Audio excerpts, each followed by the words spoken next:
দিলাম প্রাণ দিলাম গো ওই বলবল শাহ দিলাম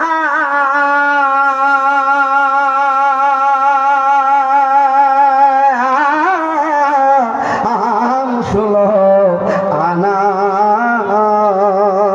আমি ছবি দিয়া তোর মন পাইলাম না আর কি আসে জানাই আমি ছবি দিয়া তোর মন পাইলাম না আর কি আসে জানা মারহাবা বলে ভাইয়ের সাথে প্রায় মাহফিলে আমার দেখা হয়। সবাই দোয়া করবেন আমাদের জন্য, আমার এই ভাইয়ের জন্য। মাওলানা রায়হান দারুল আশিকি সারা বাংলাদেশে প্রোগ্রাম করে মারহাবা বলে।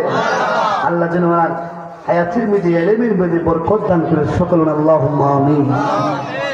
বাবা হুজুর চলে আসছে, আমি 2 মিনিটের ভিতরে আমার বয়ান আমি শেষ করে নিব। বাবা যে কথা বলতেছিলাম, আমার নবী হাতের আঙ্গুল দিয়ে ইশারা দিছে। বাবা পাল্টি পানি নিয়ে উপরে চলে আসছে। সুবহানাল্লাহ। আমার নবীর এই মুজিজা দেখে বাবার ওই ইহুদি কি করলেন, এই মুজিজা দেখে তার ভিতরে জ্বালা শুরু